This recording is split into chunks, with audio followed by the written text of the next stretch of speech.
آواز آ رہی ہے؟ آواز کھول دو ذرا. آواز آ رہی ہے؟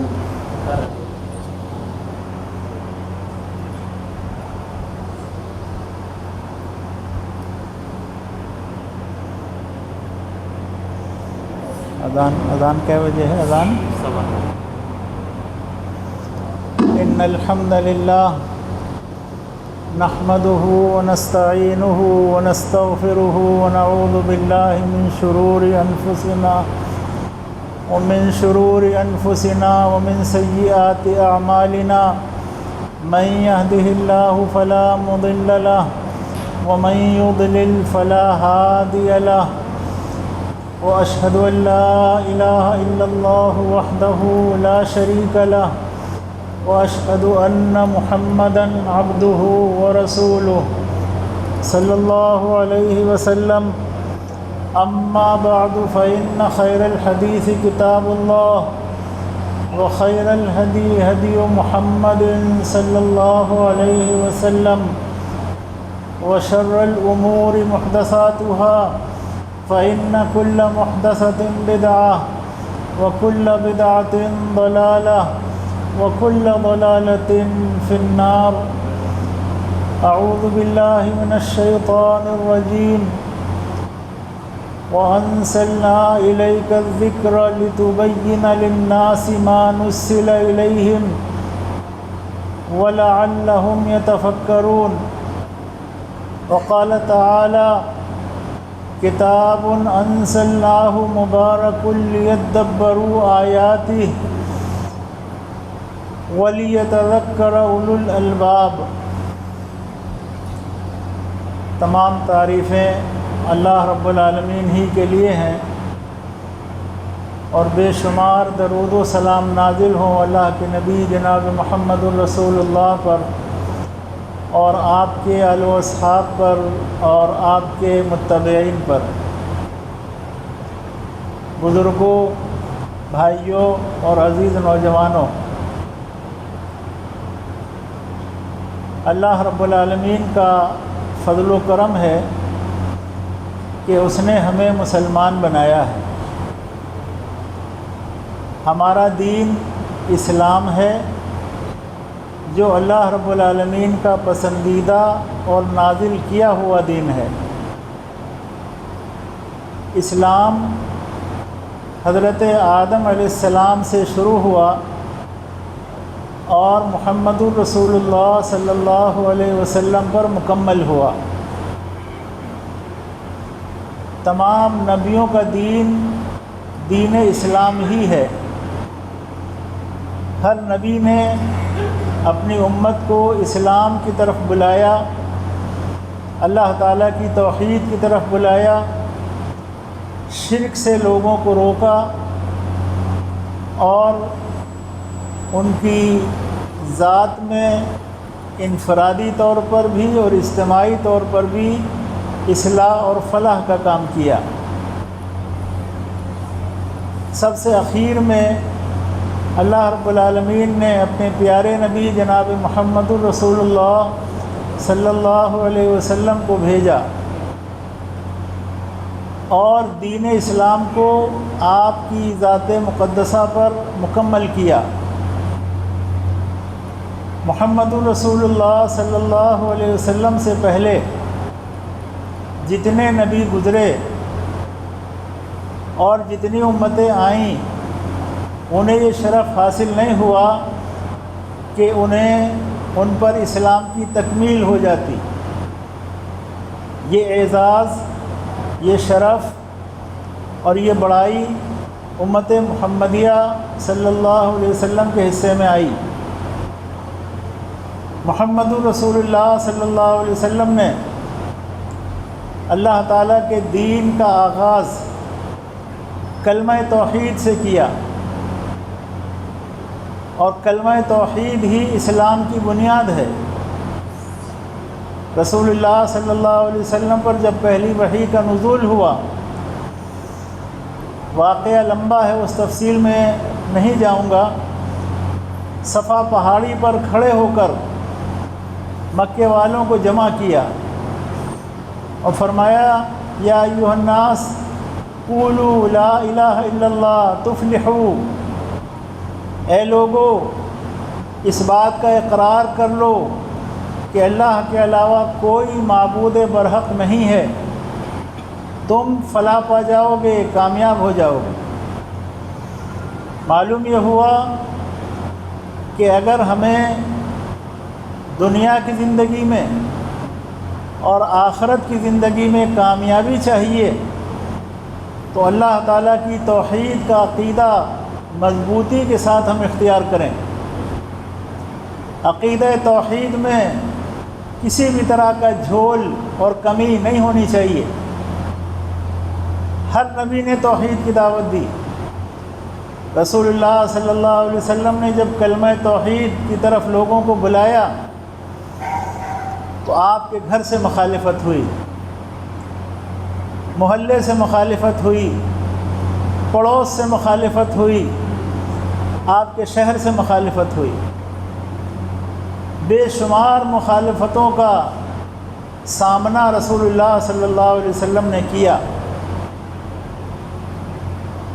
اور 13 سال تک بے شمار تکلیفیں اٹھاتے رہے۔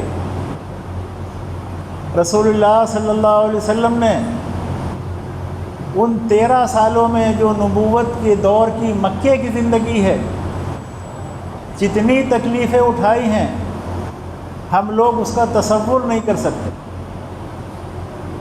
سوچ بھی نہیں سکتے کہ وہ تکلیفیں کس قدر تکلیف دہ تھی۔ جن لوگوں نے کلمہ توحید پڑھا، اسلام میں داخل ہوئے، ایمان میں داخل ہوئے، انہوں نے بے شمار تکلیفیں اٹھائیں۔ رسول اللہ صلی اللہ علیہ وسلم کے ساتھیوں پر اہل مکہ نے زندگی تنگ کر دی تو رسول اللہ صلی اللہ علیہ وسلم نے کچھ لوگوں کو حبشہ جانے کا مشورہ دیا کہ تم حبشہ چلے جاؤ۔ تو پہلی ہجرت جو صحابہ کرام نے کی تھی، جن میں حضرت عثمان بن عفان رضی اللہ تعالیٰ عنہ بھی تھے، اور آپ کی صاحبزادی جو ان کے نکاح میں تھی وہ بھی شامل تھیں، حبشہ کی طرف ہجرت کی۔ آپ تصور کیجئے اور سیرت کا مطالعہ کیجئے، پڑھیے کہ رسول اللہ صلی اللہ علیہ وسلم کے سامنے کتنی مشکلات تھیں۔ نبی کریم صلی اللہ علیہ وسلم کا سگا چچا سخت ترین مخالف تھا، جس کے بارے میں قرآن نازل ہوا، تبت یدا ابی لہب و تب، ابو لہب کے دونوں ہاتھ ٹوٹ جائیں، وہ غارت ہو جائے، اور آگے پھر اس کی بیوی کا بھی ذکر ہے۔ اللہ تعالیٰ نے نبی کریم صلی اللہ علیہ وسلم کے حقیقی چچا ابو لہب کے بارے میں قرآن مجید میں یہ وعید نازل فرمائی۔ گھر سے جب مخالفت ہوتی ہے تو بڑی شدید ہوتی ہے، وہ آدمی باہر کی مخالفتوں کو کسی طرح برداشت کر لیتا ہے، لیکن گھر کی مخالفتیں اللہ کی پناہ۔ سیرت نگاروں نے لکھا ہے کہ رسول اللہ صلی اللہ علیہ وسلم کے گھر کے باہر کوڑا پھینک جاتے تھے۔ اللہ کے نبی صلی اللہ علیہ وسلم نے کبھی ان کے لیے بد دعا نہیں کی۔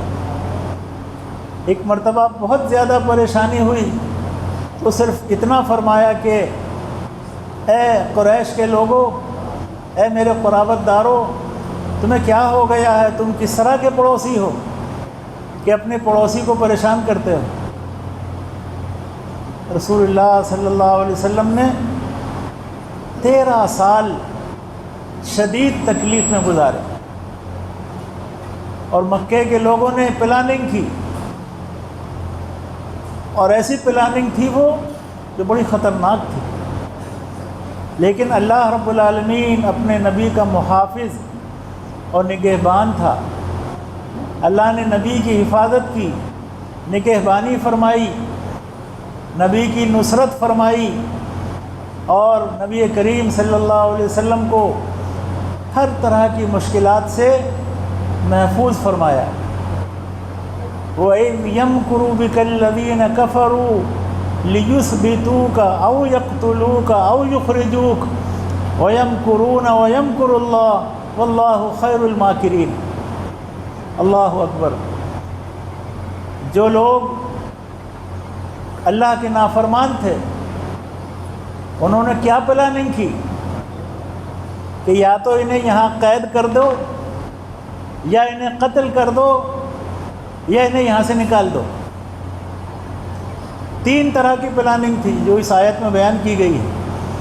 وَإِذْ يَمْكُرُ بِكَ الَّذِينَ كَفَرُوا لِيُثْبِتُوكَ أَوْ يَقْتُلُوكَ أَوْ يُخْرِجُوكَ وَيَمْكُرُونَ وَيَمْكُرُ اللَّهُ۔ اللہ رب العالمین بھی اپنی پلاننگ کر رہا تھا اور یہ بھی اپنی پلاننگ کر رہے تھے۔ واللہ خیر الماکرین، اللہ بہترین پلاننگ کرنے والا ہے۔ تو نبی کریم صلی اللہ علیہ وسلم کو اللہ نے بحفاظت مکے سے نکال کر مدینہ پہنچا دیا۔ مکے میں کئی مرتبہ مشرکین مکہ نے رسول اللہ صلی اللہ علیہ وسلم سے ملاقاتیں کر کے آپ کے سامنے مختلف تجاویز رکھیں۔ ایک مرتبہ یہ تجویز رکھی کہ دیکھو بھائی، آپ جو کچھ کرنا چاہیں کریں، اور ہم جو کچھ کر رہے ہیں ہمیں کرنے دیں، بیچ بیچ کا معاملہ کر لیں، آپ بھی اپنا کام اپنی عبادت جو کرنی ہے کرتے رہیں اور ہمیں بھی کرنے دیں۔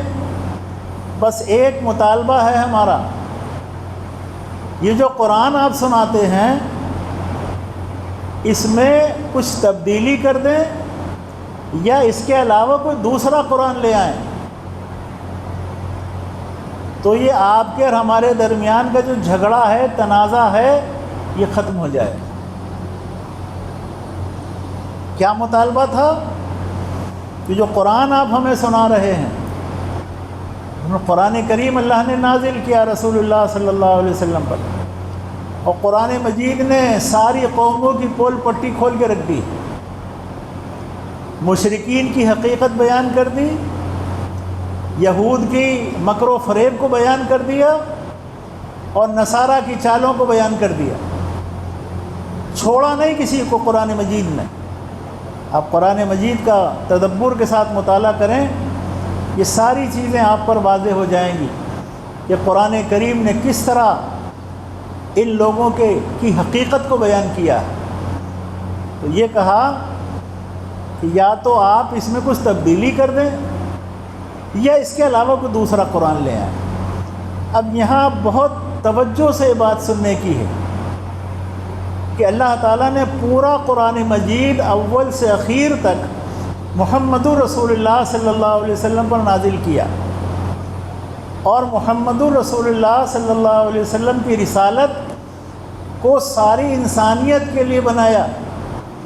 پہلے نبیوں کی نبوت و رسالت خاص قوموں کے لیے ہوتی تھی، خاص علاقوں کے لیے ہوتی تھی، لیکن محمد رسول اللہ صلی اللہ علیہ وسلم کو ساری انسانیت کی طرف بھیجا۔ یا ایھا الناس انی رسول اللہ الیکم جمیعا، اے لوگوں میں تم سب کی طرف اللہ کا رسول بنا کر بھیجا گیا ہوں۔ تو نبی صلی اللہ علیہ وسلم کی رسالت پوری دنیا کے لیے، پوری انسانیت کے لیے۔ تو اللہ رب العالمین نے جس نبی پر قرآن نازل کیا، جس نبی کو رحمت للعالمین قرار دیا، جس نبی کے درجات کو وَرَفَعْنَا لَكَ ذِكْرَكَ کہہ کے بلند کیا، جس نبی کو کبھی یا ایھا المزمل کہہ کر پکارا، جس نبی کو کبھی یا ایھا المدثر کہہ کر پکارا، اور جس نبی کو کبھی یا ایھا الرسول کہہ کر پکارا، کبھی یا ایھا النبی کہہ کر پکارا، اس نبی سے اعلان کروا دیا اللہ نے۔ قال الذین کفروا لا يرجون لقاءنا ائت بقرآن غیر ھذا او بدل قل ما يكون لي ان ابدله من تلقاء نفسي ان اتبع الا ما يوحى الي۔ کیا کہا ان لوگوں نے جنہیں اللہ تعالیٰ سے ملاقات کی آرزو نہیں تھی۔ اللہ فرماتا ہے جنہیں ہم سے ملاقات کی کوئی خواہش نہیں تھی، ان لوگوں نے کہا یہ ائت بقرآن غیر ھذا او بدل، اس قرآن کے علاوہ کوئی دوسرا قرآن لے آؤ یا اس کو تبدیل کر دو، کچھ تبدیلیاں اس میں کر دو۔ یہ مطالبہ تھا۔ اللہ تعالیٰ نے اپنے نبی مکرم صلی اللہ علیہ وسلم سے اعلان کرا، قل کہہ دیجیے آپ، ما یکون لی ان ابدلہ من تلقاء نفسی، میں اپنی مرضی سے اس قرآن میں تبدیلی کا اختیار نہیں رکھتا ہوں۔ غور سے سن لیجیے اس بات کو، قل ما یکون لی ان ابدلہ من تلقاء نفسی، میں اپنی مرضی سے اس قرآن میں کسی طرح کی تبدیلی کا اختیار نہیں رکھتا ہوں۔ قرآن کریم اللہ کا کلام اتنا محفوظ ہے کہ اس میں اللہ نے نبی کی طرف سے بھی کسی بات کو شامل کرنے کی نبی کو اجازت نہیں دی، اور یہ اعلان کرا دیا آپ کہہ دیں کہ اپنی مرضی سے میں اس میں کچھ نہیں کر سکتا، ان اتبع الا ما یوحی الی، میں تو اس وحی کی پیروی کرتا ہوں جو میری طرف نازل کی جاتی ہے، جو وحی میری طرف بھیجی جاتی ہے میں اس وحی کا متبع ہوں، اس کی پیروی کرتا ہوں۔ یہ جواب دلوایا مشرکین مکہ کو۔ ایک اور آیت ہے، چند آیات ہیں سورہ بنی اسرائیل میں، پھر مطالبہ کرتے ہیں کچھ دنوں کے بعد، کچھ دو کچھ لو کا، کچھ آپ پیچھے ہٹیں کچھ ہم پیچھے ہٹیں، اور پھر امن و امان سے رہیں۔ ہو کیا رہا تھا مکے میں؟ ہر گھر میں فساد ہو رہا تھا، ہر گھر میں جھگڑا تھا۔ بیٹے نے اسلام قبول کر لیا، باپ کافر ہے، بیٹی مسلمان ہو گئی، اس کی ماں مشرکہ ہے۔ گھر گھر میں ایک طرح سے مناظرے اور بحث کا میدان کھلا ہوا تھا۔ مکے میں افراتفری مچی ہوئی تھی، کیا ہو گیا ہے؟ اور مشرکین کے پاس جواب تو تھا نہیں، دلائل نہیں تھے، دلائل آتے تھے تو چپ ہوتے تھے، خاموش ہوتے تھے۔ کیا مطالبہ کیا کہ کچھ آپ اور کچھ ہم آگے پیچھے کر لیں تو پھر ہمارے آپ کا معاملہ بن جائے گا۔ قرآن کریم نے اس کو بیان کیا، وَإِن كَادُوا لَيَفْتِنُونَكَ عَنِ الَّذِي أَوْحَيْنَا إِلَيْكَ لِتَفْتَرِيَ عَلَيْنَا غَيْرَهُ وَإِذًا لَّاتَّخَذُوكَ خَلِيلًا۔ بڑی اہم آیات ہیں۔ وَإِن كَادُوا لَيَفْتِنُونَكَ عَنِ الَّذِي أَوْحَيْنَا إِلَيْكَ، اے نبی یہ آپ سے کچھ ایسی باتیں گھڑ کر کہلوانا چاہتے ہیں اور انہیں ہماری طرف منسوب کرنا چاہتے ہیں۔ باتیں گھڑوانا چاہتے ہیں اور ہماری طرف منسوب کرانا چاہتے ہیں، اور اگر یہ ہوتا ہے وَإِذًا لَّاتَّخَذُوكَ خَلِيلًا، پھر یہ آپ کو اپنا گہرا دوست بنا لیں گے۔ اگر آپ ان کی بات مان لیتے ہیں اور ان کے مطالبے کو پورا کرتے ہیں اور اپنی طرف سے کچھ باتیں گھڑ کر ہماری طرف منسوب کر دیتے ہیں تو وَإِذًا لَّاتَّخَذُوكَ خَلِيلًا، یہ آپ کو اپنا دوست بنا لیں گے۔ اور اگلی جو آیت ہے بڑی اہم ہے، یہ نبی سے خطاب ہو رہا ہے، میرا اور آپ کا معاملہ نہیں، امت کا نہیں، نبی سے خطاب ہو رہا ہے۔ وہ نبی جس سے اللہ تعالیٰ کو بے پناہ پیار ہے، بے پناہ محبت ہے، اللہ جس کا محافظ ہے۔ وَلَوْلَا أَن ثَبَّتْنَاكَ لَقَدْ كِدتَّ تَرْكَنُ إِلَيْهِمْ شَيْئًا قَلِيلًا إِذًا لَّأَذَقْنَاكَ ضِعْفَ الْحَيَاةِ وَضِعْفَ الْمَمَاتِ ثُمَّ لَا تَجِدُ لَكَ عَلَيْنَا نَصِيرًا۔ اگر آپ ان کی بات مان لیتے اللہ فرماتا وَلَوْلَا أَن ثَبَّتْنَاكَ، اگر ہم آپ کو ثابت قدم نہ رکھتے، اگر ہم آپ کی حفاظت نہ کرتے، ہم تو آپ کی حفاظت کر رہے ہیں، آپ کو ہم ثابت قدم رکھ رہے ہیں، اگر ہم یہ نہ کرتے تو لَقَدْ كِدتَّ تَرْكَنُوا إِلَيْهِمْ شَيْئًا قَلِيلًا، تو تھوڑا تھوڑا جھکاؤ تو آپ کا اس طرف ہو ہی جاتا، معمولی جھکاؤ آپ کا ہو جاتا۔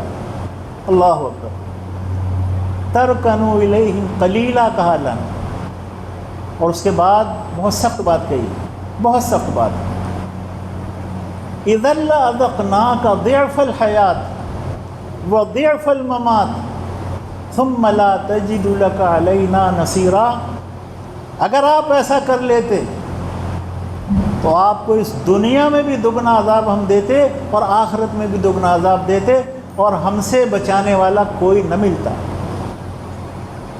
یہ کس سے کہا جا رہا ہے؟ نبی مکرم صلی اللہ علیہ وسلم سے۔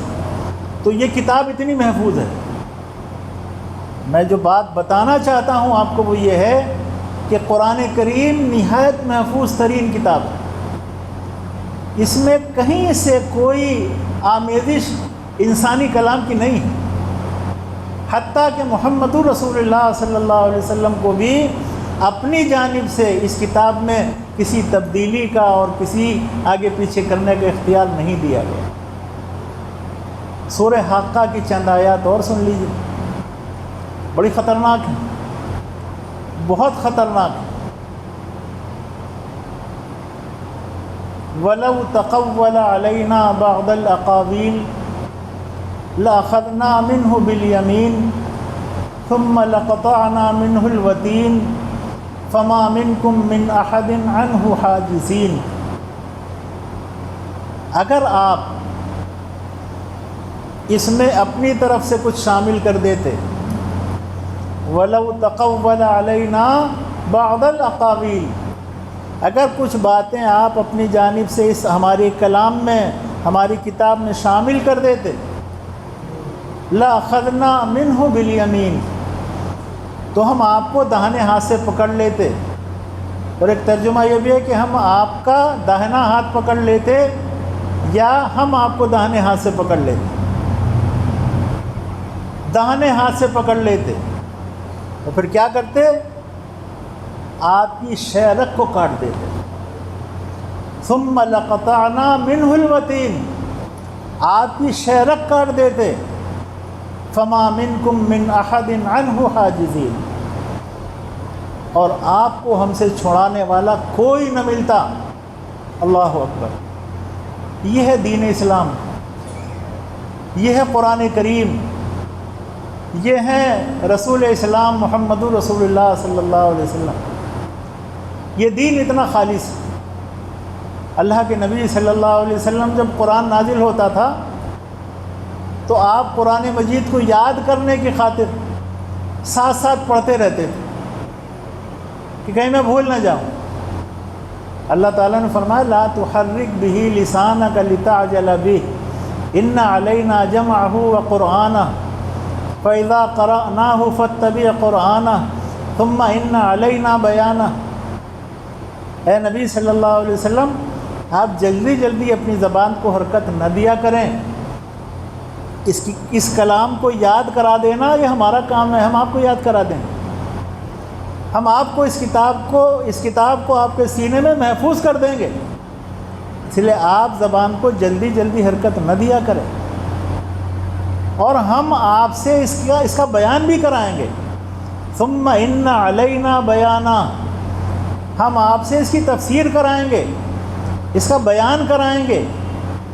قرآن کریم کی تفسیر اور قرآن کریم کا بیان جو اللہ نے رسول اللہ صلی اللہ علیہ وسلم سے کرایا، اسی کا نام حدیث اور سنت ہے، یاد رکھیں اس کو، اسی بیان کا نام ہے حدیث و سنت۔ قرآن کی شرح ہے، قرآن کی تفسیر ہے۔ میں نے شروع میں جو آیتیں پڑھی ہیں وَأَنزَلْنَا إِلَيْكَ الذِّكْرَ لِتُبَيِّنَ لِلنَّاسِ مَا نُزِّلَ إِلَيْهِمْ وَلَعَلَّهُمْ يَتَفَكَّرُونَ، ہم نے آپ کی طرف الذکر نازل کیا ہے، قرآن کریم کا ایک نام الذکر بھی ہے، انا نحن نزلنا الذکر وانا لہ لحافظون، ہم ہی نے آپ پر اس ذکر کو نازل کیا اور ہم ہی اس کے محافظ ہیں۔ اللہ تعالیٰ قرآن کریم کا محافظ ہے، اسی لیے قرآن کریم جیسے نازل ہوا آج تک اسی طرح، ایک شوشے کی تبدیلی نہیں ہے، اور قیامت تک نہیں ہو سکتی۔ تو اللہ نے فرمایا کہ ہم نے آپ کی طرف جو ذکر نازل کیا ہے، ہم آپ اس کو لوگوں کے لیے واضح کریں، اس کا بیان کریں، لِتُبَيِّنَ لِلنَّاسِ مَا نُزِّلَ إِلَيْهِمْ، آپ اس کتاب کو واضح کریں، اس کا بیان کریں لوگوں کے لیے، وَلَعَلَّهُمْ يَتَفَكَّرُونَ، تاکہ یہ لوگ غور و فکر کر سکیں۔ معلوم کیا ہوا کہ قرآن کریم کی شرح، قرآن کریم کا بیان اللہ نے رسول اللہ صلی اللہ علیہ وسلم سے کرایا۔ یہاں منکرین حدیث کا رد ہو جاتا ہے۔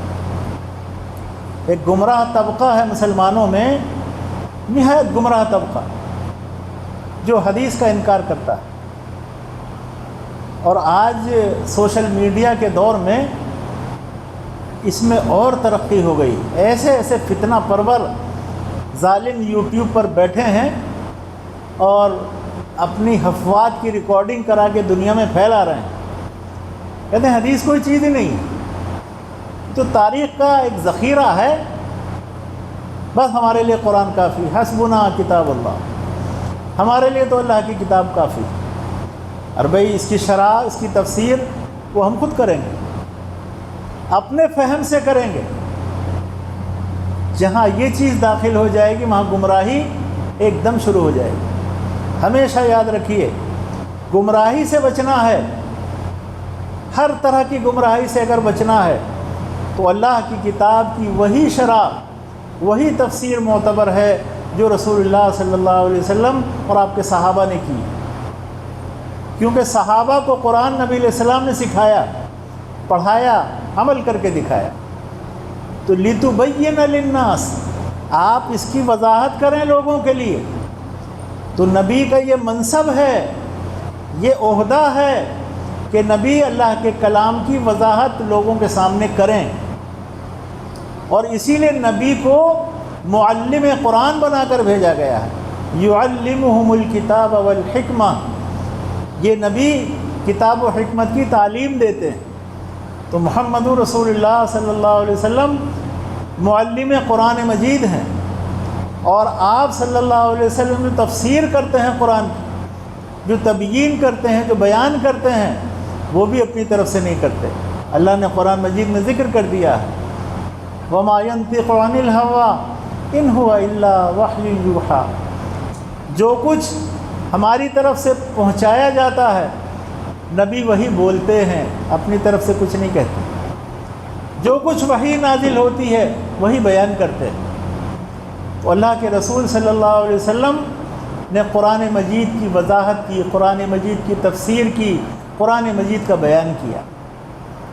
کتاب انزلناہ الیک مبارک لیدبروا آیاتہ ولیتذکر اولو الالباب، یہ کتاب بابرکت کتاب ہے جو آپ کی طرف نازل کی گئی ہے، اور کس لیے کہ اس کی آیات میں تدبر کرو، غور کرو، اس کی آیات میں غور و تدبر کیا جائے، اس لیے ہم نے اس کتاب کو بھیجا ہے۔ وَلِيَتَذَكَّرَ أُولُو الْأَلْبَابِ، اور عقلمند اس سے نصیحت حاصل کریں۔ میرے بھائیوں، آج قرآن مجید ہمارے درمیان موجود ہے، نہایت محفوظ ترین صورت ہے، اور رسول اللہ صلی اللہ علیہ وسلم کی سنت بھی ہے۔ ہماری دعوت یہی ہے کہ اللہ کی کتاب اور رسول اللہ صلی اللہ علیہ وسلم کی سنت کو صحابہ کے منہج کے مطابق قبول کرو اور اسی کے مطابق زندگی گزارو۔ یہی صراط مستقیم ہے اور یہی سیدھا راستہ ہے۔ اللہ کے نبی صلی اللہ علیہ وسلم نے شرک کی مخالفت کی۔ آج امت میں مختلف انداز میں شرک موجود ہے، آپ کا یہ خطہ جہاں آپ بیٹھے ہیں یہاں بھی شرک کی بھرمار ہے اور اس کی مختلف شکلیں ہیں۔ اس علاقے میں بھی قبر پرستی ہوتی ہے، یہاں بھی قبروں پہ چادریں چڑھائی جاتی ہیں، یہاں بھی کلیئر جایا جاتا ہے اور وہاں پر چڑھاوے اور دیگ اور کیا کیا ساری چیزیں لٹانے کے لیے آدمی جاتا ہے۔ اور لوگ کہتے کیا ہیں؟ مکے کے مشرکین کا عقیدہ اللہ نے بیان کیا ہے، اور مکے کے لوگ کہتے تھے ان بتوں کے بارے میں جن بتوں کی عبادت کرتے تھے کہ ہؤلاء شفعاؤنا عند اللہ، یہ اللہ کے نزدیک ہمارے سفارشی ہیں، ہم جن کے آگے جھک رہے ہیں، رکوع سجود ہو رہے ہیں، جن کا طواف ہو رہا ہے، جن پہ چڑھاوے چڑھائے جا رہے ہیں، یہ اللہ کے نزدیک ہمارے سفارشی ہیں۔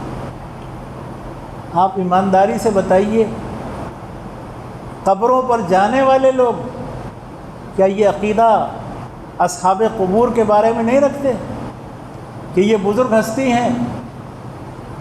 ہم تو ان سے کہتے ہیں کہ آپ اللہ سے ہمارے لیے مانگ لیجیے، آپ ہمارے لیے دعا کر دیجئے اللہ سے۔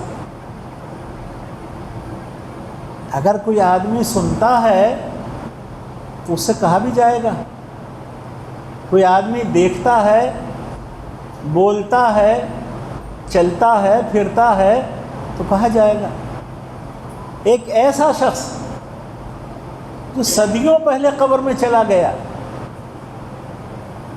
جو نہ سنتا ہے نہ دیکھتا ہے اور نہ چلتا ہے نہ پھرتا ہے، نہ نفع کا مالک ہے نہ نقصان کا مالک ہے، اس سے فریاد کی جا رہی ہے، اس سے مانگا جا رہا ہے۔ آپ مجھے بتائیے، جو لوگ یہاں بوڑھے لوگ بیٹھے ہیں،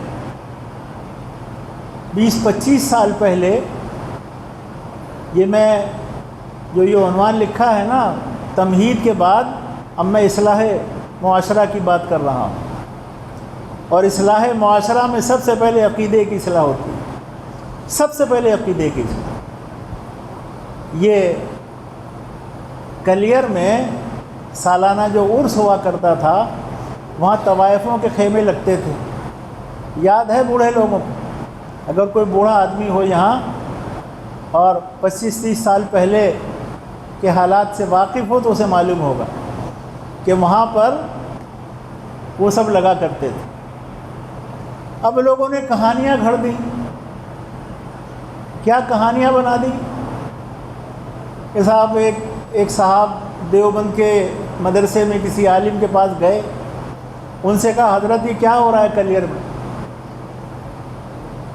تو انہوں نے کہا بھائی میں کیا کر سکتا ہوں، اچھا ٹھیک ہے میں تمہیں ایک چٹھی لکھ دیتا ہوں، اور دیکھو فلاں جگہ ایک صاحب بیٹھے ہوں گے ان کو دے دینا۔ یعنی مراد ہیں صاحب مزار۔ بہت دھیان سے سوچیے اور دل سے اور عقل لگا کر سوچیے کہ کبھی کسی زندے کو بھی آپ نے دفن ہوتے دیکھا؟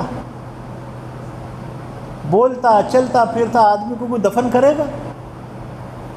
کوئی اپنے ابا کو، اپنے بھائی کو کہ میں اپنے ابا کو ولی بنا دوں، انہیں ابھی دفن کر دوں، زندہ ہیں یہ ابھی کر دوں دفن، جلدی سے ولی بن جائیں گے یہ، اور ان کی قبر پہ بیٹھ جاؤں مجاور بن کے تاکہ آمدنی شروع ہو جائے؟ کرتا کوئی ایسا؟ کوئی نہیں کرتا۔ زندہ کم سے کم اگر کومے میں بھی آدمی چلا جاتا ہے تو انتظار رہتا ہے کہ بھئی ابھی ہلکا ہلکا سانس چل رہا ہے، ابھی انتظار رہتا ہے، دیکھتا ہے آدمی۔ کومے والے کو بھی دفناتے نہیں لوگ،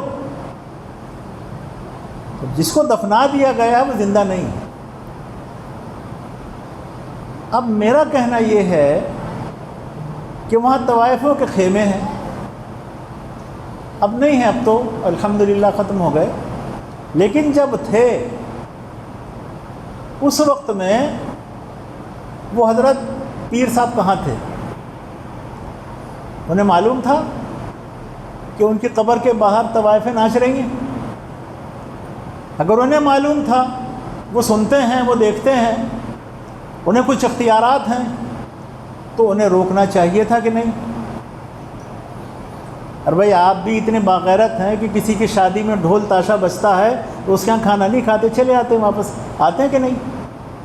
آپ میں بہت سارے لوگ ہیں ایسے جن کو اللہ نے توفیق دی کہ اگر کوئی منکر کام ہو رہا ہے کسی کی شادی میں تو میں یہاں شریک نہیں ہوتا، میں جا رہا ہوں بھائی، تو یہاں ناچ گانے کر رہا ہے، برائی کے کام کر رہا ہے، آتش بازی کر رہا ہے، تو وہ ولی اپنی قبر میں زندہ ہیں، سنتے ہیں، دیکھتے ہیں، اور طوائفیں باہر ناچ رہی ہیں اور وہ کچھ نہیں کر رہے، ان کو کسی کی ٹانگ نہیں ٹوٹی، کوئی بے ہوش نہیں ہوئی ہے، سب اپنا کمائی کر رہے ہیں۔ اس کا معنی کیا ہوا؟ اس کا معنی یہ ہوا کہ وہ سنتے نہیں، وہ دیکھتے نہیں، انہیں باہر کا پتہ نہیں باہر کیا ہو رہا ہے۔ اگر آپ یہ مان لیں گے تو ان کی ولایت بچ جائے گی، ان کی ولایت بچ جائے گی، اور اگر یہ نہیں مانیں گے تو یہ کیسا ولی ہے کہ جس کی قبر پہ طوائفیں ناچیں اور یہ دیکھ رہا ہے اور اسے ہٹا نہیں رہا ہے، یہ کیسا ولی ہے؟ تو ان میں سے دو میں سے کوئی ایک بات تو ہے۔ ہمارا ماننا یہ ہے کہ وہ نہ دیکھتے ہیں، نہ سنتے ہیں، نہ چلتے ہیں، نہ پھرتے ہیں، نہ قبر سے باہر نکل کے کہیں جا کر بیٹھتے ہیں، ایسا کچھ نہیں۔ اللہ رب العالمین نے قرآن مجید میں بیان کیا، اللہ اکبر، شرک کی اس انداز سے نفی فرمائی ہے کہ تھوڑا سا بھی غور و فکر کر لیں ایمان والے، کلمہ پڑھنے والے اور اللہ رسول کو ماننے کا دعویٰ کرنے والے، تو سمجھ میں آ جائے گا ہم کیا کر رہے ہیں۔ لوگ کہتے ہیں صاحب قرآن مجید میں جتنی آیتیں ہیں وہ تو بتوں کے بارے میں، نہیں، ایسا نہیں ہے۔ من دون اللہ میں سب شامل ہیں، میں بھی من دون اللہ ہوں، آپ بھی من دون اللہ۔ من دون اللہ کا مطلب کہ اللہ کے علاوہ، ہم سب اللہ کے علاوہ ہیں، اور اگر ہم من دون اللہ نہیں تو پھر اللہ ہو گئے، نعوذ باللہ۔ بولیے ہوگا کہ نہیں؟ اگر ہم من دون اللہ نہیں ہیں، یہ اولیاء من دون اللہ نہیں ہیں، تو یہ تو اللہ ہو گئے، اور خطرناک بات ہو گئی۔ اور جن بتوں کی عبادت مکے میں ہو رہی تھی وہ بھی حضرت نوح علیہ السلام کے زمانے کے بت تھے۔ سورہ نوح پڑھ لیجئے، سورہ نوح گھر جا کر ترجمے سے پڑھ لیجئے، اس میں تفصیل مل جائے گی، ان کے نام بھی مل جائیں گے۔ اللہ نے کیا فرمایا؟ ان الذین تدعون من دون اللہ عباد امثالکم، اللہ تعالیٰ کے علاوہ جن کو عبادت کرتے ہیں یہ لوگ، وہ تو تمہاری طرح اللہ کے بندے ہیں، عباد امثالکم، تمہاری طرح اللہ کے بندے ہیں۔ فادعوہم فلیستجیبوا لکم ان کنتم صادقین، انہیں پکارو اور اپنی پکار کا جواب لو اگر تم سچے ہو۔ پکار کا جواب نہیں آئے گا، پکارتے رہو وہاں جا کر۔ اور ایک آیت اور ہے سورہ فاطر کی، بڑی زبردست آیت ہے اور حقیقت کھول کے رکھ دی ہے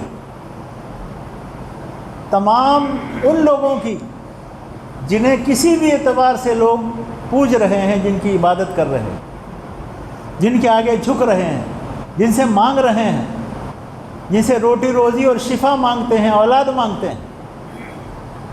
اللہ تعالیٰ نے فرمایا والذین تدعون من دونہ ما یملکون من قطمیر ان تدعوہم لا يسمعوا دعاءکم ولو سمعوا ما استجابوا لکم ویوم القیامۃ یکفرون بشرککم ولا ینبئک مثل خبیر۔ جن کی عبادت یہ لوگ کرتے ہیں، جنہیں پکارتے ہیں، حاجت روا اور مشکل کشا مانتے ہیں، ما یملکون من قطمیر، یہ تو قطمیر کے بھی مالک نہیں ہیں۔ قطمیر کسے کہتے ہیں؟ کون بتائے گا؟ پیچھے سے بولے کوئی آدمی، قطمیر کسے کہتے ہیں؟ عربی زبان کا لفظ ہے۔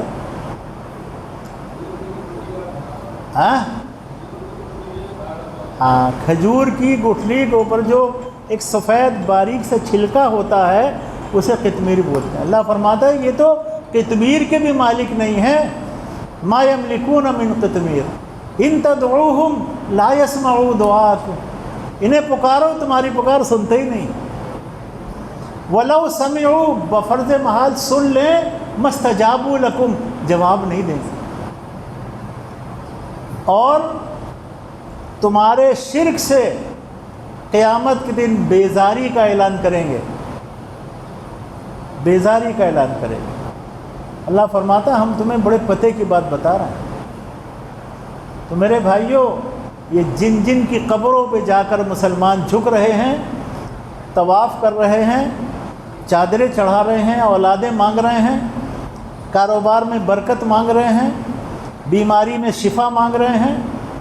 ہم نے بعض قبروں پہ پرچیاں لٹکی دیکھی، درخواستیں لگی ہوئی ہیں، میرا امتحان ہے ہائی اسکول کا، آپ دعا فرما دیں میں پاس ہو جاؤں. اللہ کے بندے محنت کر، پڑھ، پاس ہو جائے گا. یہ کیا کریں گے اس میں؟ انہیں پتہ ہی نہیں باہر کیا ہے، انہیں نہیں معلوم. اللہ تعالیٰ نے ایک اور مثال دی ہے. بات ذرا لمبی ہو رہی ہے لیکن بات سمجھ لیجیے اچھی طرح، اور اس لیے میں یہ گزارش کر رہا ہوں کہ تاکہ دوسروں کو سمجھا سکے پیار سے، محبت سے. سورہ حج کی آخری آیتوں میں اللہ نے فرمایا یا ایھا الناس ضرب مثل فاستمعوا لہ، اے لوگو، ساری انسانیت کو خطاب ہے، اے لوگو ذرا دھیان سے سنو، کان لگا کر سنو، غور سے سنو، ہم تمہارے لیے ایک مثال بیان کر رہے ہیں. ضرب مثل فاستمعوا لہ، ذرا دھیان سے سنو، ایک مثال بیان کر رہے ہیں تمہارے لیے. ان الذین تدعون من دون اللہ لن يخلقوا ذبابا ولو اجتمعوا لہ، یہ اللہ کے علاوہ جن جن کی عبادت کرتے ہیں، جن کو پکارتے ہیں، جن کو حاجت روا مشکل کشا مانتے ہیں، یہ سارے مل کر ایک مکھی نہیں بنا سکتے. کہاں کس کی مثال دی؟ مکھی کی. یہ سارے مل جائیں، مشرق سے مغرب تک اور شمال سے جنوب تک، ساری دنیا کے مل جائیں، سارے قبر والے جن جن کی قبروں پہ عرس ہو رہا ہے، جن کی قبروں پہ چادریں چڑھ رہی ہیں، اور جن بتوں کو مندر میں پوجا جا رہا ہے، یہ سارے مل جائیں، ایک مکھی نہیں بنا سکتے.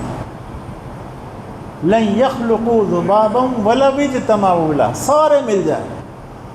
اور اگلی بات تو بہت پتے کی ہے. اللہ فرماتا وَإِن يَسْلُبْهُمُ الذُّبَابُ شَيْئًا لَا يَسْتَنْقِذُوهُ مِنْهُ، مکھی تو یہ کیا بنائیں گے، ان کے بس کا نہیں ہے، نہیں بنا سکتے. مکھی ان کے سامان میں سے کچھ چھین کر لے جائے تو چھڑا نہیں سکتے. اللہ اکبر، کتنی شاندار مثال اللہ نے دی ہے. مکھی، اب قبر پہ لڈو رکھے ہوئے ہیں، مکھی آئی لے گئی، ذرا چھڑا لو. مکھی کو آدمی مار تو دے گا، لیکن جو اس کے پروں میں کھانا چلا گیا ہے اسے کسی میں چھڑانے کی ہمت نہیں ہے، نہ زندے میں نہ مردے میں، کوئی نہیں چھڑا سکتا. اور اللہ تعالیٰ نے جو استعمال کیا جو لفظ یسلبہ، اس کا معنی ہے چھیننا، قبضہ کرنا. ایک تو ہوتا ہے کہ آدمی خود کوئی چیز کسی کو دے دیتا ہے، ایک ہوتا ہے سامنے والا چھین کر لے جاتا ہے. اب چھینی ہے چیز ہماری تو چھڑائیں ہم اس سے؟ نہیں چھڑا سکتے. اللہ فرماتا ہے کچھ معمولی سی چیز، وَإِن يَسْلُبْهُمُ الذُّبَابُ شَيْئًا لَا يَسْتَنْقِذُوهُ مِنْهُ. اور آگے اور مزیدار بات فرما دی، فرمایا ضعف الطالب والمطلوب، جو مانگ رہا ہے وہ بھی کمزور ہے اور جسے مانگا جا رہا ہے وہ بھی کمزور ہے. یہ دونوں کمزور ہیں، وہ قبر میں لیٹا ہوا ہے یا بت کی صورت میں بیٹھا ہوا ہے، کمزور ہے. اور جو مانگ رہا ہے وہ تو ظاہر ہے منگتا تو کمزور ہے ہی، منگتا کمزور سے مانگ رہا. ما قدر اللہ حق قدری،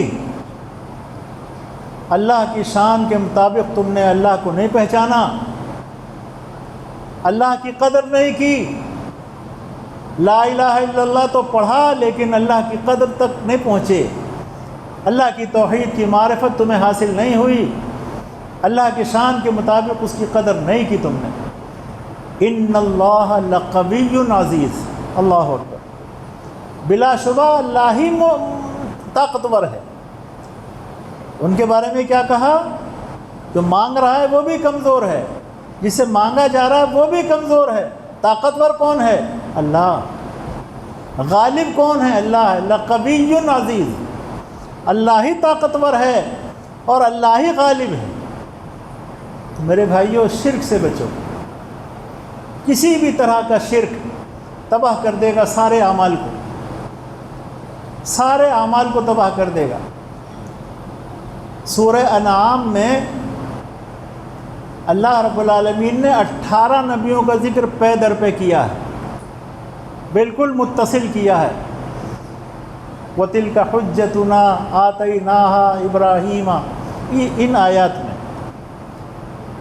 18 نبیوں کا ذکر ہے، اور 18 نبیوں کا ذکر کرنے کے بعد فرمایا وَلَوْ أَشْرَكُوا لَحَبِطَ عَنْهُمْ مَا كَانُوا يَعْمَلُونَ۔ اگر یہ انبیاء، یہ نبی شرک کریں گے تو ہم ان کے اعمال ضائع کر دیں گے۔ نبیوں کو کہا جا رہا ہے، میری آپ کی تو کیا حیثیت ہے؟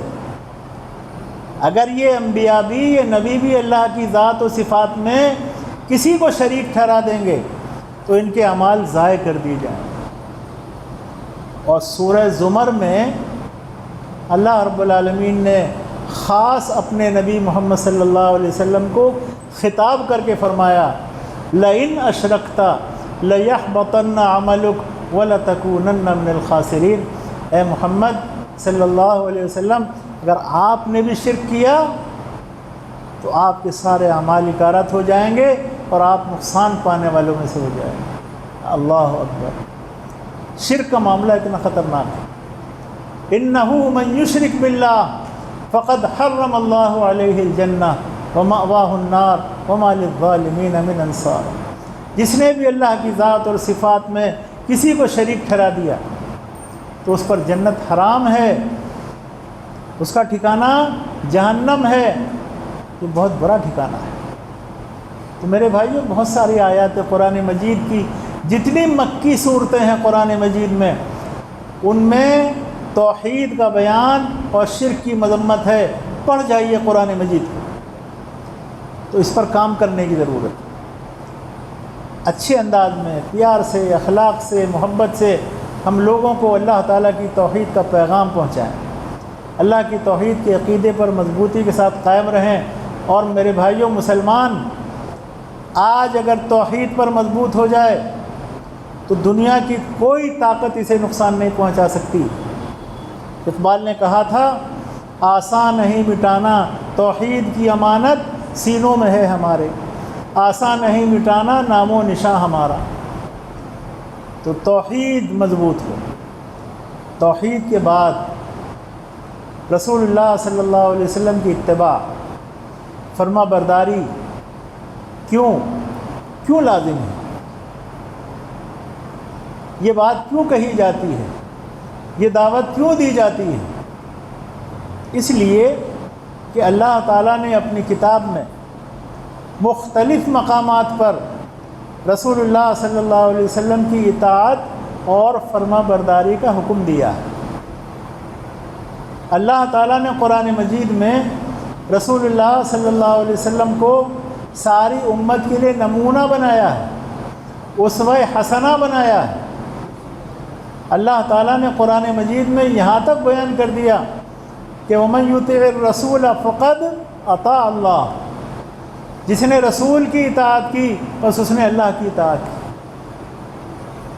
تو رسول اللہ صلی اللہ علیہ وسلم کی اطاعت، آپ کی فرما برداری، آپ کی سنت کی پیروی، آپ نے جو کچھ اللہ کا دین ہم تک پہنچایا اس کو من و عن قبول کرنا، یہ ہے دین اسلام پر چلنا اور صراط مستقیم پر قائم رہنا۔ رسول اللہ صلی اللہ علیہ وسلم کی اتباع کے بغیر جنت نہیں ملے گی، یاد رکھیں اس کو۔ آپ نے توحید میں اپنے آپ کو مضبوط کر لیا لیکن اطاعت رسول نہیں کی، رسول کی مخالفت کرتے رہے زندگی بھر، تو نجات ممکن نہیں، اللہ کی رضا حاصل نہیں ہوگی، جنت نہیں ملے گی۔ رسول اللہ صلی اللہ علیہ وسلم نے فرمایا کل امتی یدخلون الجنت الا من ابا، قیل ومن ابا یا رسول اللہ، قال من اطاعنی دخل الجنہ ومن عصانی فقد ابا۔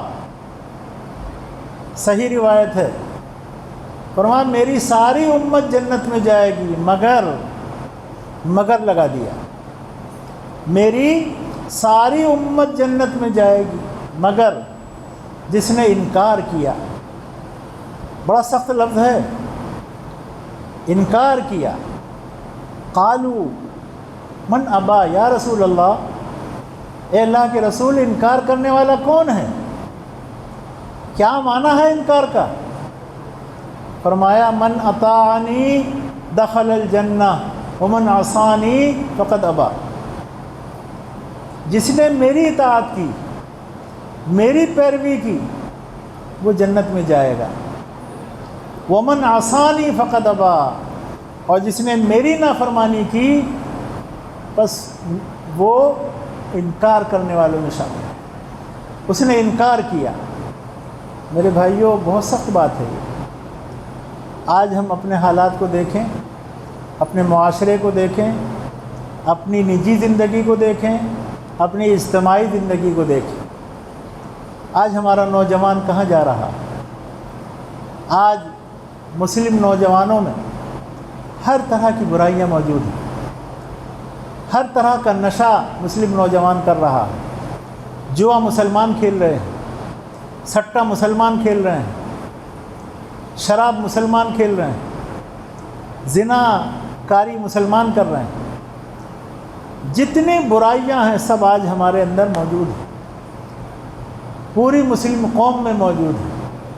بڑی بھاری تعداد میں آج مسلمان اپنے دین سے پٹری سے اتر گیا اور اسی لیے ذلیل ہو رہا ہے، اسی لیے رسوا ہو رہا ہے۔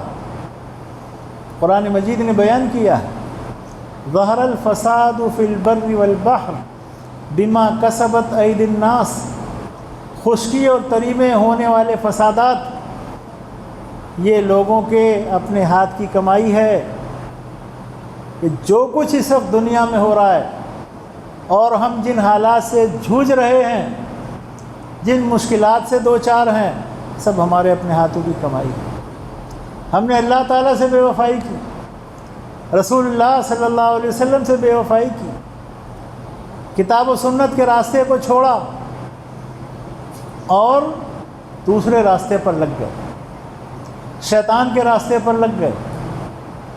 برائی کو ہم نے سینے سے لگا لیا، اچھائی کو چھوڑ دیا، اپنے اصل فریضے کی ادائیگی کو ہم نے چھوڑ دیا، دوسروں کو قصوروار ٹھہرانے لگے۔ یہود یہ کر رہے ہیں، عیسائی یہ کر رہے ہیں، مشرکین یہ کر رہے ہیں، فلاں پارٹی والا یہ کر رہا ہے۔ ارے اللہ کے بندے تو کیا کر رہا ہے؟ تو نے کبھی سوچا تم کیا کرتے ہو؟ وہ تو کر رہا ہے جو کر رہا ہے، اس کا کام ہے، اس کا مشن ہے، وہ اپنے کام پہ لگا ہوا ہے۔ آپ اور ہم اپنے کام پہ لگے ہوئے نہیں۔ مسلمانوں میں مسلکی جھگڑے، اختلافات، اللہ اکبر، ایک دوسرے کو برداشت کرنے کا معاملہ رہا ہی نہیں۔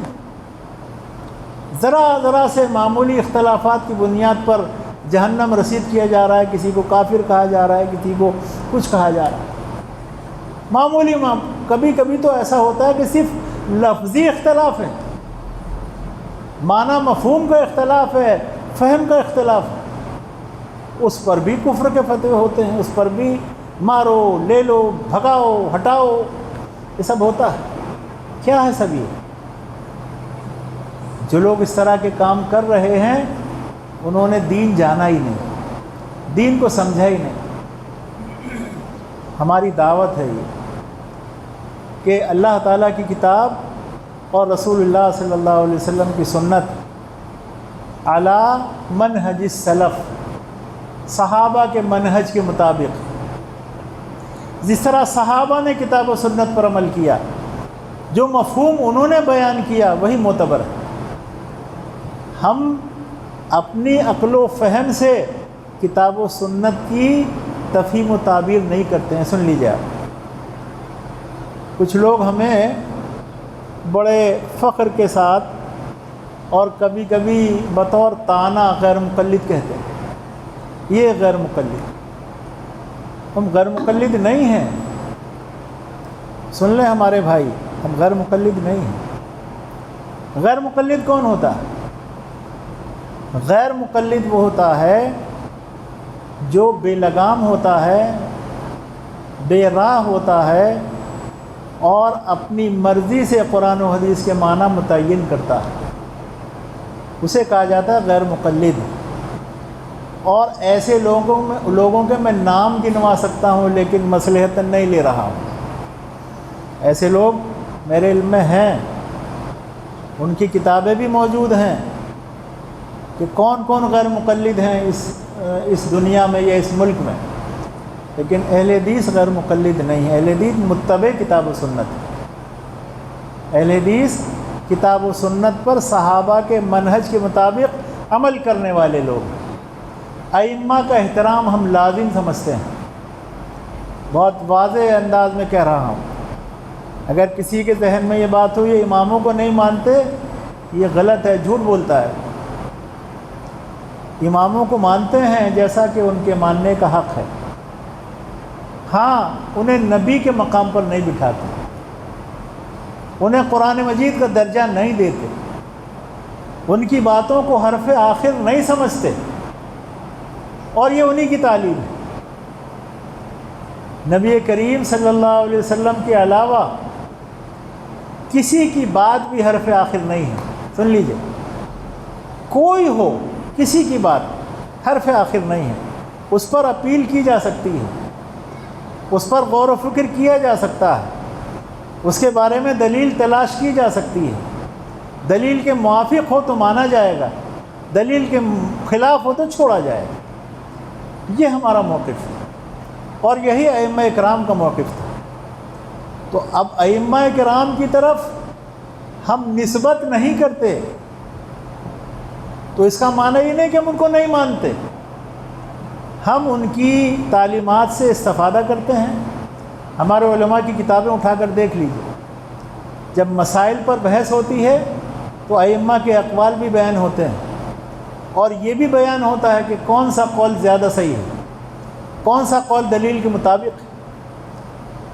جو درسی کتابیں ہیں یا بڑی شروحات ہمارے علماء نے لکھی ہیں، آپ ان کو اٹھا کر دیکھ لیجیے۔ مسائل پر جب بحث کرتے ہیں اور وہ دقیق بحثیں ہوتی ہیں، وہاں ائمہ کے اقوال سے استفادہ کیا جاتا ہے۔ ایسا نہیں ہے کہ لوگ آنکھیں میچ کر کسی کے بارے میں کوئی بات نہ کہیں، اور کسی سے بھی آپ کی دشمنی ہو، کسی سے بھی دشمنی ہو، اس کے بارے میں جھوٹ مت بولیے۔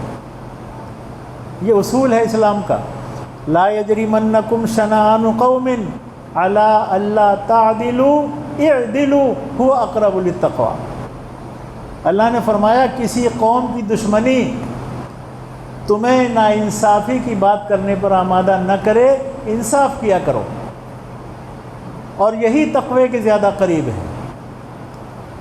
ہمارا کسی سے اگر اختلاف ہے تو وہ دلائل کی بنیاد پر ہے۔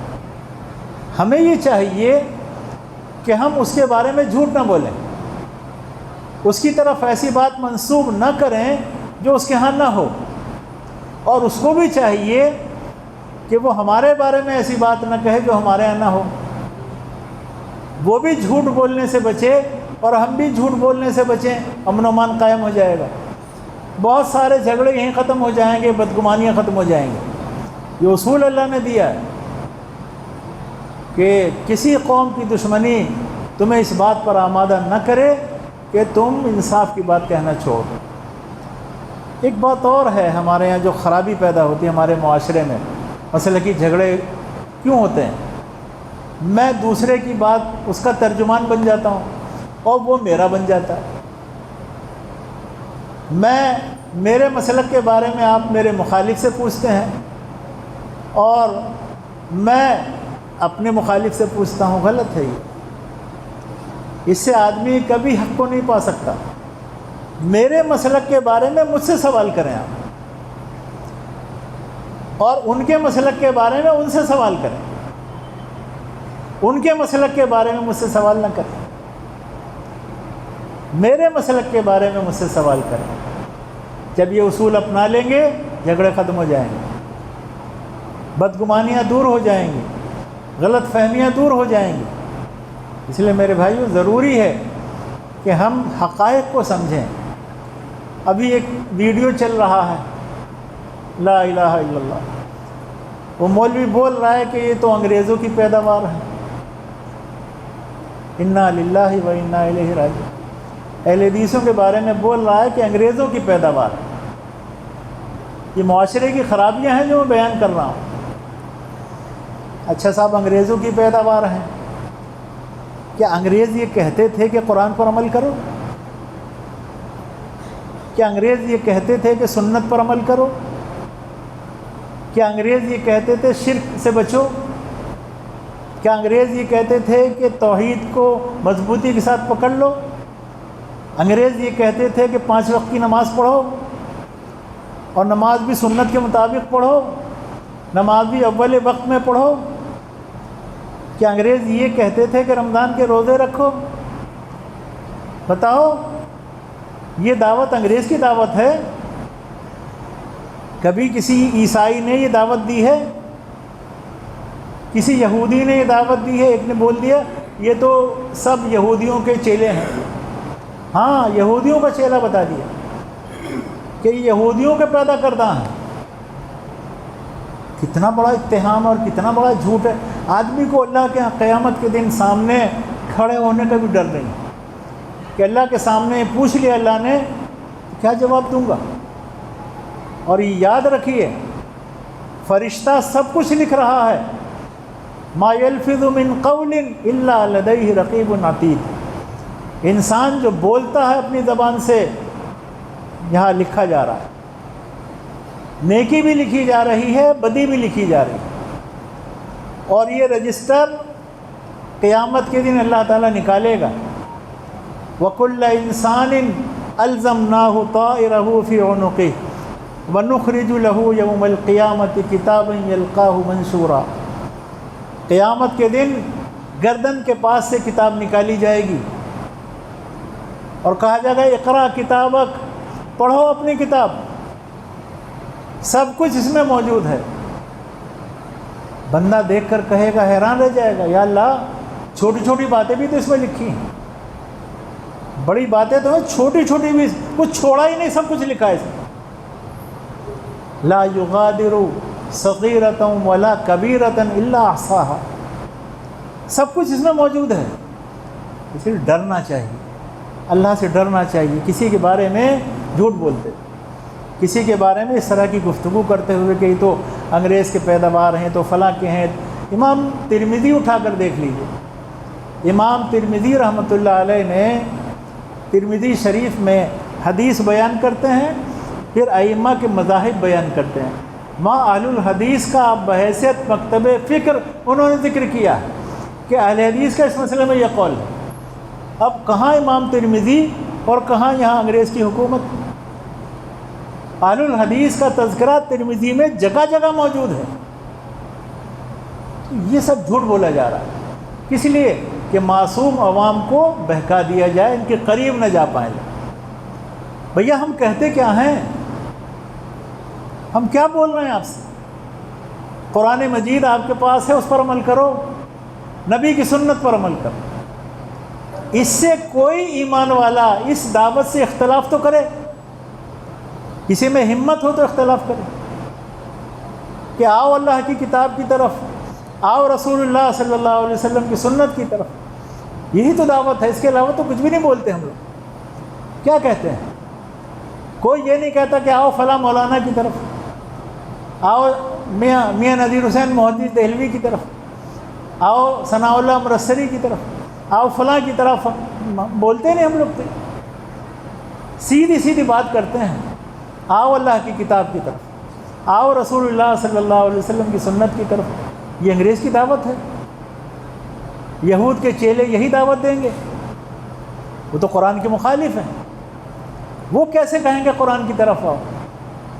اس لیے میرے بھائیوں، اللہ سے ڈرنا چاہیے، علماء کو بھی اللہ سے ڈرنا چاہیے، عوام کو صحیح ان کی رہنمائی کرنی چاہیے، اور ہم سب کو اپنی آخرت کی فکر ہونی چاہیے۔ دنیا کی زندگی پر آخرت کی زندگی کو ہم ترجیح دیں، اپنے اندر اصلاح کریں، اپنے گھر کی اصلاح کریں، ہر طرح کی چھوٹی بڑی برائی سے بچیں۔ قرآن مجید میں بڑی تفصیلات ہیں، یہ موقع نہیں ہے کہ ایک خطاب میں ساری باتیں بیان کر دی جائیں۔ اگر مہینہ بھر بھی لگاتار روزانہ گھنٹہ 2 گھنٹہ درس ہو تب بھی باتیں مکمل نہیں ہوں گی، تو کسی ایک مجلس میں ساری باتیں بیان کرنا ممکن نہیں ہے۔ لیکن اجمالی طور پر یہ ضرور میں گزارش کروں گا کہ ہم سب اپنی اصلاح کی فکر کریں، عقیدے کی اصلاح، عمل کی اصلاح، اپنی ذات سے شروع کریں، اپنے گھر سے شروع کریں، اپنے معاملات کی اصلاح۔ آج ہمارے معاملات بہت خراب ہیں۔ آج غیر مسلموں کی نظر میں ہمارا امیج 0 ہے، 0 کوئی حیثیت نہیں ہے ان کے یہاں، ہماری کوئی وقت نہیں۔ کیوں؟ کہ بے ایمانیاں ہم کرتے ہیں، بدمعاملگی ہم کرتے ہیں، جھوٹ ہم بولتے ہیں، زمینوں پہ قبضے ہم کرتے ہیں، کھیتوں پر قبضے ہم کرتے ہیں، قتل و غارت گری ہم کر رہے ہیں، یہ ساری برائیاں ہیں۔ تو امیج کہاں بچے گا؟ آج آپ کتنے پڑھ لکھ جائیں اور کسی غیر مسلم کے پاس یا اس کے محلے میں آپ چلے جائیں، وہ آپ کو عجیب و غریب نظروں سے دیکھے گا۔ آپ کتنے ہی سیکولر بن جائیں، کتنے بڑے بے نمازی ہوں، آپ کا نام اگر مسلمان جیسا نام ہے تو وہ آپ کو حیرت کی نظروں سے دیکھے گا اور خوف کی نظر سے دیکھے گا، پتہ نہیں کیا مصیبت آ گئی۔ یہ امیج ہے، جبکہ اسی ملک میں امیج یہ تھی کہ غیر مسلم مسلمانوں سے اپنے جھگڑوں کے فیصلے کراتے تھے، غیر مسلم اپنی امانتیں مسلمانوں کے پاس رکھواتے تھے، غیر مسلم مسلمانوں کو میاں جی کہہ کے پکارتے تھے، عزت کرتے تھے، احترام کرتے تھے۔ آج داڑھی والے کی بھی عزت وہ نہیں ہے جو پہلے کبھی ہوا کرتی تھی۔ ٹوپی والے کو آدمی حقارت کی نظر سے دیکھتا ہے۔ یہ واقعات ہیں کہ نہیں؟ بتاؤ ایمانداری سے، یہ سب ہے کہ نہیں؟ میں جو کچھ بول رہا ہوں یہ حقیقت ہے کہ نہیں ہے؟ تو ہم اس امیج کو تبدیل کریں، اپنی اصلاح کریں، سدھاریں اپنے آپ، اسی مقام کو حاصل کریں جو ہم سے چھوٹ گیا ہے، جو ہم سے روٹھ گیا ہے، جو ہم سے رخصت ہو گیا ہے، اسی مقام کو حاصل کریں۔ اور وہ مقام کب ملے گا؟ ان تتقوا اللہ یجعل لکم فرقانا، ان تتقوا اللہ یجعل لکم فرقانا۔ اگر تم تقویٰ کی زندگی گزارو گے، پرہیزگاری کی زندگی، توحید اور سنت کو اختیار کرو گے عقیدتاً اور عملاً، اللہ فرماتا ہے کہ ہم تم کو بہت بلندی پر پہنچا دیں، تمہارے اندر حق و باطل کی تمیز پیدا کر دیں گے، یجعل لکم فرقانا، تمہیں فرقان بنا دیں گے۔